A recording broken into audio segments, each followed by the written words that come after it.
मेरे चैनल को सब्सक्राइब करें और बेल आइकन पे क्लिक करें ताकि आपको मेरी आने वाली नई वीडियोस मौसूल हो सकें और ये बिल्कुल फ्री है।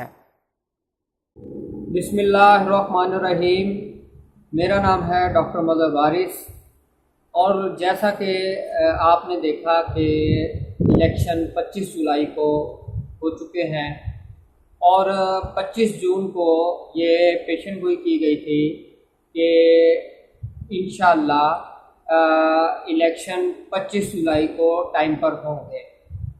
प्रिंट मीडिया में भी मैंने पेशन गोई की थी और साथ ये भी बताया था कि इलेक्शन होने के बाद जमातें धांधली का इल्ज़ाम लगाएंगी और प्रोटेस्ट की तरफ जाएंगी। अल्हम्दुलिल्लाह वो पेशन गोई जो इलेक्शन वक्त पर होने थे वो अल्लाह ताला की मेहरबानी से फजल से वो पेशन गोई दुरुस्त साबित हुई।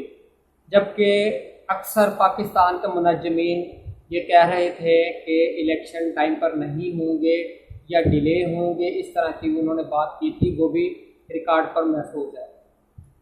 अब इमरान खान साहब हुकूमत बनाने जा रहे हैं और उनका मुस्तकबिल बतौर वज़ीर-ए-आज़म क्या हो सकता है और उनकी हुकूमत कैसे चलेगी, कम मुद्दत में ख़त्म हो सकती है, इस तरह की जो क़यास आराइयाँ की जा रही हैं।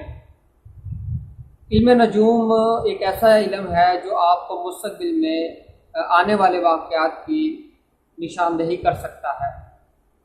तो इस वक्त जो अगस्त के अंदर जो पोजीशन बनी हुई है, ख़ुसूसन तौर पे अगस्त के हवाले से 15 अगस्त, 16 अगस्त, 13, 14 इन डेटों के दरमियान में वज़ीर-ए-आज़म के हलफ की बात की जा रही है।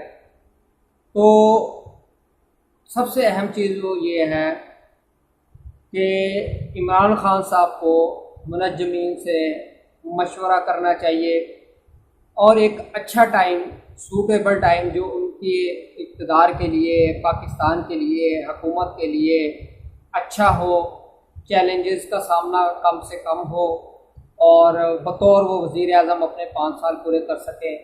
इस हवाले से उन्हें मुनज्जमीन से मशावरत करनी चाहिए ताकि वो एक अच्छा टाइम, सूटेबल टाइम जो उनके लिए बेहतर हो, ज़ायचा हलफ के लिए वो टाइम ले उनसे निकलवाएं और अच्छे वक्त के अंदर किया गया काम, किसी काम की बुनियाद रखना, वो इंशाअल्लाह बेहतर होता है और पाया तकमील तक पहुंचता है।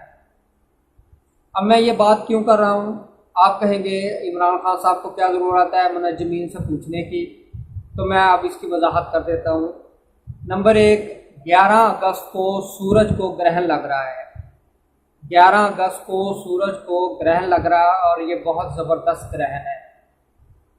इल्म नजूम के अंदर ग्रहण के असरात जो हैं वो इंतहाई नहज शुमार किए गए हैं और मजहबी पॉइंट ऑफ व्यू से भी इसके असरात को अच्छा शुमार नहीं किया गया।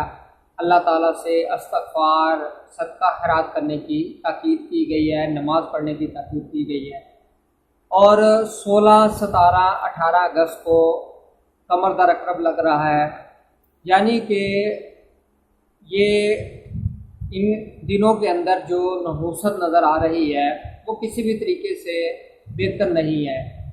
अब इमरान खान साहब को चाहिए कि वो अपने हलफ के लिए जो टाइम है, डेट जो भी होगी, 15 हो, 14 हो, 16 हो, उस हवाले से 16 तो मैंने बता दिया कि 16, 17, 18 अच्छी नहीं है और 11 अगस्त भी बेहतर नहीं है, इंतहाई नाइस है। इन डेटों के अंदर हलफ उठाने से वो बतौर वज़ीर-ए-आज़म ज़्यादा देर अपना इक़्तिदार नहीं चला सकते और पाकिस्तान की तारीख़ में आज तक किसी भी वज़ीर-ए-आज़म ने बतौर वज़ीर-ए-आज़म अपने 5 साल पूरे नहीं किए। तो पाकिस्तान के ज़ायचे में ऐसी नहूसत मौजूद है, जब तक उसका रूहानी तौर पर ततारुक नहीं किया जाएगा, कोई भी पाकिस्तान का वज़ीर-ए-आज़म अपने 5 साल बतौर वज़ीर-ए-आज़म पूरे नहीं कर सकता। उसकी नहूसत की वजह से वो 5 साल पहले ही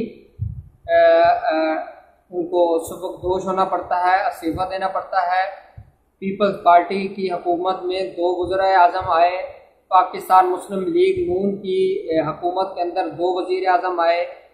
तो इसलिए इन तमाम चीज़ों से बचने के लिए, नहुस्तों से महफूज रहने के लिए एक अच्छे टाइम की सिलेक्शन ज़रूरी है। तो जो भी उनसे प्यार करने वाले लोग हैं उन तक अगर ये मैसेज पहुंच सकता है तो मैं गुजारिश करूंगा कि प्लीज़ आप ये मैसेज वहां तक पहुंचाएं, सिर्फ इसलिए कि हमारा मुल्क तरक्की करे, हमारे मुल्क के अंदर स्टेबिलिटी आए, हमारे मुल्क की इकॉनमी ग्रो करे, जॉब्स मुल्क में मिलें, हमारे आवाम को रिलीफ मिलना चाहिए। ऐसा जायचा इंशाल्लाह उसका जायचा हलफ का टाइम निकाला जाएगा कि पब्लिक को रिलीफ मिलेगा। ऐसे मंसूबे बनेंगे जिससे आवाम ज़्यादा से ज़्यादा उनको रिलीफ मिलेगा, उनकी फलाह व बहबूद पे काम किए जा सके। उम्मीद करता हूँ मेरी वीडियो पसंद आई होगी। अपना ख्याल रखिएगा। खुदा हाफिज़।